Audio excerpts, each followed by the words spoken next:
บอยเห็นหรือยังเนาะประเทศไทยเขาให้ความสำคัญกับทหารขนาดไหนเนาะซึ่งเป็นทหารที่อยู่แนวหน้าเนาะพี่น้องที่ยอมเสียสละเนาะพลีชีพเพื่อปกป้องพื้นแผ่นดินไทยเนาะปกป้อง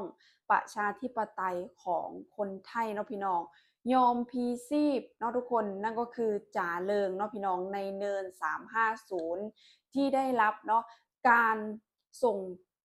เคลื่อนย้ายศพอย่างทุกคนอย่างสมเกียรติเนาะพี่น้องนี่แหละเขาคือทหารของประเทศไทยเนาะทุกคนทหารที่ได้รับเกียรติยศทหารที่ได้รับความย่องยอจากประชาชนหรือว่าทางผู้หลักผู้ใหญ่ของประเทศไทยเนาะพี่น้องนี่คือทหารไทยเนาะที่ย่อมเสียสละพี่ชีพซึ่งแตกต่างจากบ้านบอยมากเลยนะบอยเห็นหรือยังเนาะว่าคนไทยเขารักทหารขนาดไหน การที่เป็นทหารคือผู้ที่เสียสละไม่ว่าจะอยู่แนวหน้าหรือแนวหลังเนาะพี่น้องคือผู้ที่ยอมเสียสละพลีชีพเพื่อประเทศชาติที่แท้จริงและคนไทยเขาก็ให้ความสำคัญกับทหารผู้กล้าเนาะพี่น้องนั่นก็คือจ่าเริงเนาะซึ่งน้องรันเห็นแล้วยังแบบโอ้โหคนไทยใจเพิ่นนี่คือแบบสุดยอดอันนี้เนาะพี่น้อง การที่เนาะมีพลทหารยอมที่จะไปต่อสู้เพื่อปกป้องประชาธิปไตยคือผู้ที่มีพระคุณต่อแผ่นดินเนาะพี่น้องซึ่งคนไทยเขาเสิร์ชสู้เนาะพี่น้องเสิร์ชสู้เหนือหัวเนาะทุกคนในท่ามกลางเนาะการยกธงเนาะปิวสะบัดทุกคนในระยะทางที่เพิ่นนำทรงหลางของจ๋าเริงไปสู่บ้านเกิดเนาะพี่น้องน้องลายเห็นแล้วยังแบบโอ้โหทุกคน นี่แหละคือทหารฝั่งไทยเนาะการที่จะได้เป็นทหารเนาะย่อมเสียสละหมดทุกอย่างสมแล้วที่เป็นทหารไทยเนาะพี่น้องสมแล้วที่เป็นคนหักของประชาชนเนาะพี่น้องที่ย่อมเสียสละชีวิตเพื่อปกป้องประชาธิปไตยซึ่งแตกต่างจากฝ่ายตรงข้ามแห้งพี่น้องฝ่ายตรงข้ามเนาะสำบ่นำยังไปตัวยั่วยุลูกเมียเขาเนาะให้ความหวังเขาว่า บ่มีไผตุยในสนามรบบ่มีไผเสียชีวิตในสนามรบเนาะพี่น้องทั้งที่เนาะอ่าสนามรบมันแบบหยุดชะงักแล้วเนาะพี่น้องแต่ก็ยังบ่ทันมีวี่แววที่ลูกผัวเขาเจ้าสิมากลับบ้านกลับยาวเนาะพี่น้องแต่กลับกันกับประเทศไทยเพิ่นอ่ามีสิ่งที่ชัดเจนเฮ็ดให้เรารู้ว่าทหารของบ้านเพิ่นปลอดภัยหรือว่า มีไผแหน่ที่เสียชีวิตนะเพิ่นบ่เคยตัวบ่เคยหลอกเนาะพี่น้องต่างจากบ้านของฝ่ายตรงข้ามแรงเนาะบางคนก็ร่างบ่เห็นร่างของสามีทุกคนจัดงานให้แบบบ่มีร่างอ่า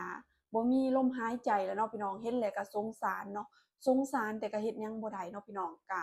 มันเป็นย้อนว่า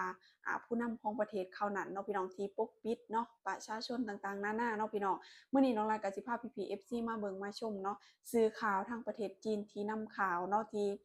การเคลื่อนย้ายศพของจ๋าเริงเนาะพี่น้องคืออลังการแห้งเนาะพี่น้องสมเกียรตินี่แหละคือ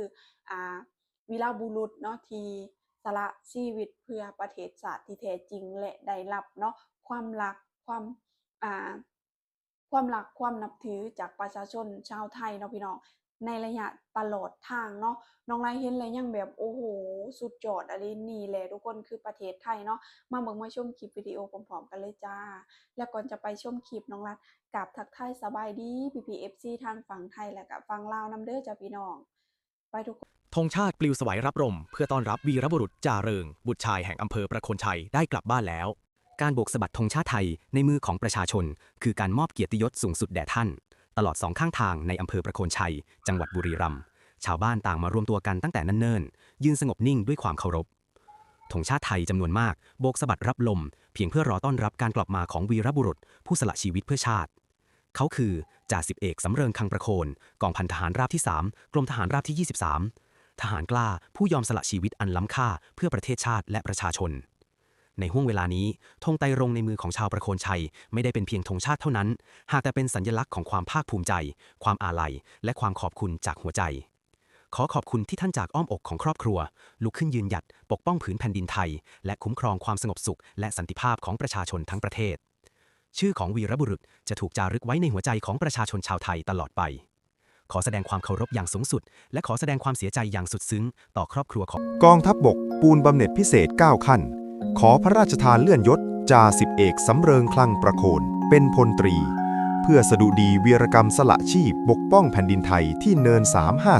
350 ทายาทได้รับเงินและสิทธิประโยชน์รวมกว่า 12.23 ล้านบาท พร้อมพิธีสดุดีและพระราชทานเพลงศพอย่างสมเกียรติ คนไทยขอสดุดีทหารกล้าที่รักษาผืนแผ่นดิน โอ้โห พี่น้องนี่แหละเนาะคือทหารไทยเนาะเป็นทหารผู้กล้าและย่อมได้คำย่องย่อหรือว่าการจารึกไว้เนาะพี่น้องคุณงามความดีของทหารฝั่งไทยนั่นก็คือจาเริงเนาะพี่น้องที่อาจจะอยู่ในใจของประชาชนชาวไทยตลอดไปเนาะพี่น้องงานนี้มันเฮ็ดให้เฮาเห็นเนาะพี่น้องเนาะคลิปนี้มันเฮ็ดให้เฮาเห็นว่าประเทศไทยเขารักประเทศชาติขนาดไหนและเขามีความสามัคคีกันขนาดไหนเนาะพี่น้องคือสิ่งที่เฮาเห็นเนาะณปัจจุบันนี้ที่ฝ่ายตรงข้ามบ่มีก็คือความรักและความสามัคคียอมเสียสละในเมื่อวีรบุรุษเนาะยอมเสียสละชีวิตเพื่อปกป้องประชาธิปไตยประเทศไทยเพิ่นก็เคารพและเชิดชูเนาะพี่น้องและพร้อมที่จะดูแลเนาะครอบครัวของวีรบุรุษผู้กล้านั่นก็คือทหารไทยเนาะพี่น้องยังจะดูแลให้ดีที่สุดพี่น้องนี่แหละคือประเทศไทย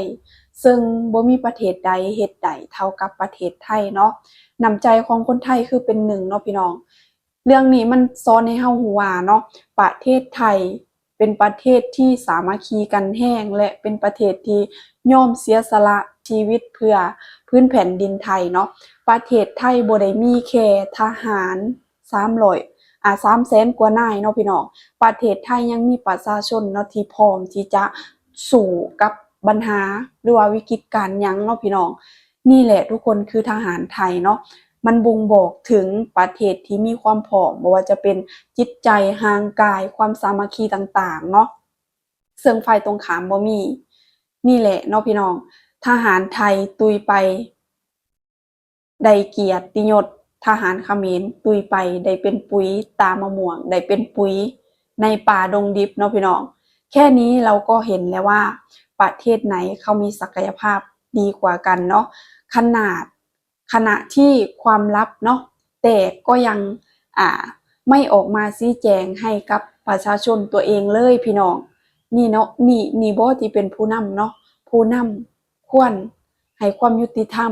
ผู้นำควรบ่มีความลับกับประชาชนเนาะพี่น้องเอาแล้วเนาะพี่น้องสำหรับคลิปนี้น้องรัฐขอบคุณขอบใจพ่อพี่น้องที่เขามารับชมคลิปน้องรัฐน้องฝากพี่ FC กดติดตามกดไลค์เพื่อเป็นกำลังใจในการทำคลิปต่อๆไปเด้อจ้าสำหรับคลิปนี้ขอตัวลาไปก่อน